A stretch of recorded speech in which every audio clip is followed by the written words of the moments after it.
किसान भाइयों, मैं प्रियांश गालो। आज हम आपको बताने जा रहे हैं हमारे गेहूं के फील्ड के बारे में। जो हमने पूर्व में वीडियो बनाई थी गेहूं के फील्ड को लेकर फर्टिलाइजर डोज की, जो एक बैलेंस फर्टिलाइजर डोज जिसके ऊपर हमने वीडियो बनाई है, वो फर्टिलाइजर की जो बैलेंस डोज है वो हमने यहाँ हमारे गेहूं के फील्ड में डाली है, इस वाले में। तो उसका परिणाम हम आज यहाँ पर देखने के लिए आए हैं। आप देखिए, गेहूं की हाइट देखिए, गेहूं के कल्ले देखिए, और हमें बताइए क्या ये चीज़ वाकई में धरातल पे लागू हो रही है या नहीं।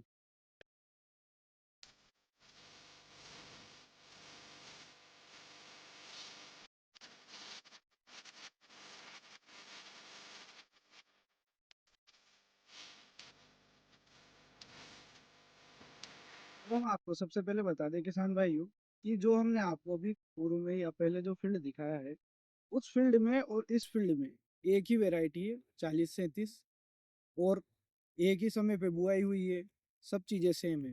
अंतर बस इतना सा है कि ये वाला फील्ड जो है इसमें हमने 1 बैग प्रति एकड़ के अनुसार डीएपी बुआई के समय और 2 बैग प्रति एकड़ के अनुसार यूरिया दिया है, और इसके अलावा इसमें किसी तरह का खाद या उर्वरक नहीं दिया गया है।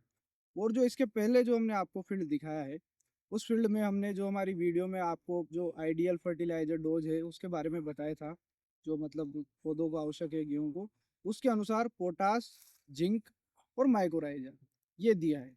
तो आप यहाँ पे भी अंतर देख सकते हैं और वहाँ पे भी देख सकते हैं, और आपको अगर कुछ अंतर लगे तो हमें ज़रूर बताएं और आकलन लगाएं।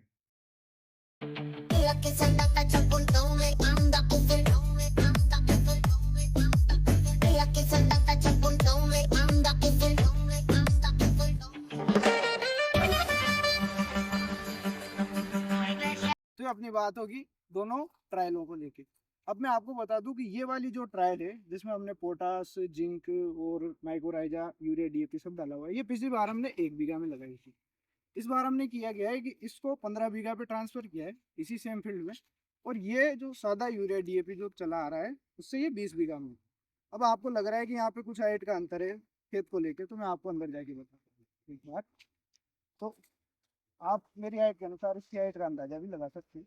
वैसे अक्सर होता है क्या है, मेड़ के पास के पौधों में अच्छी ग्रोथ देखने को मिलती होगी, पर फिर भी आप अगर यहाँ पे कल्ले देखना चाहें तो ये है, ये है, ये है, और हाइट भी देख सकते हैं। इसी के साथ अब इधर वाले फील्ड की जब हम तुलना करते हैं, तो ये वाला जो सामान्य अपने यूरिया डीएपी वाला फील्ड है, ये इसकी अभी ग्रोथ है, दोनों अपने ही फील्ड है, तो ये इसके कल्ले हैं। थोड़ा और अंदर से भी देखें, कहीं से भी देख लीजिए आप, यहाँ पे तो आपको अंतर दिखेगा ही सही। वैसे अंतर आप खुद देखते हैं, कहीं जाके तो ज्यादा दिखता है, और फिर उत्पादन में तो मुख्य अंतर आपको पता चल ही जाता है।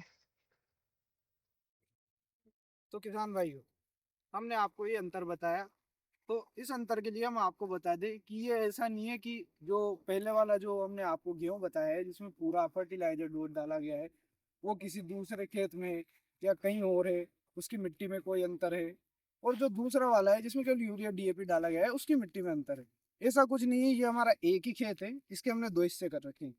ये जो इधर वाला गेहूं है इसमें अपने डीएपी है, यूरिया है, पर वो एक बैलेंस रिक्वायरमेंट जितनी है उतना ही है। उसके अलावा इसमें पोटास है, जिंक है और माइक्रोराइजा है। वहीं ये भी अपना इसी फील्ड का एक हिस्सा है।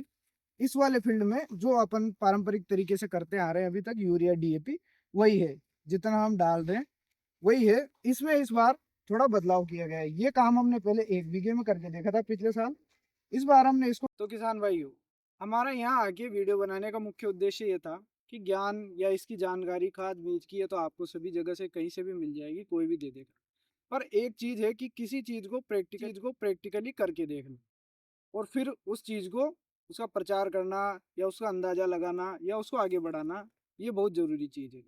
तो हमने ये चीज यहाँ पे प्रैक्टिकली करके देखी है, क्योंकि अभी हम गेहूं हम भी करते हैं, कम से कम अपने पास 20 हेक्टेयर के आसपास की इस बार गेहूं है, तो कहीं ना कहीं उत्पादन का ध्यान हम भी रखते हैं कि कैसे उत्पादन बढ़े क्या है। हालांकि दोनों 40 से 30 वेराइटी और बीज अपन घर का प्रयोग करते हैं। धन्यवाद किसान भाई।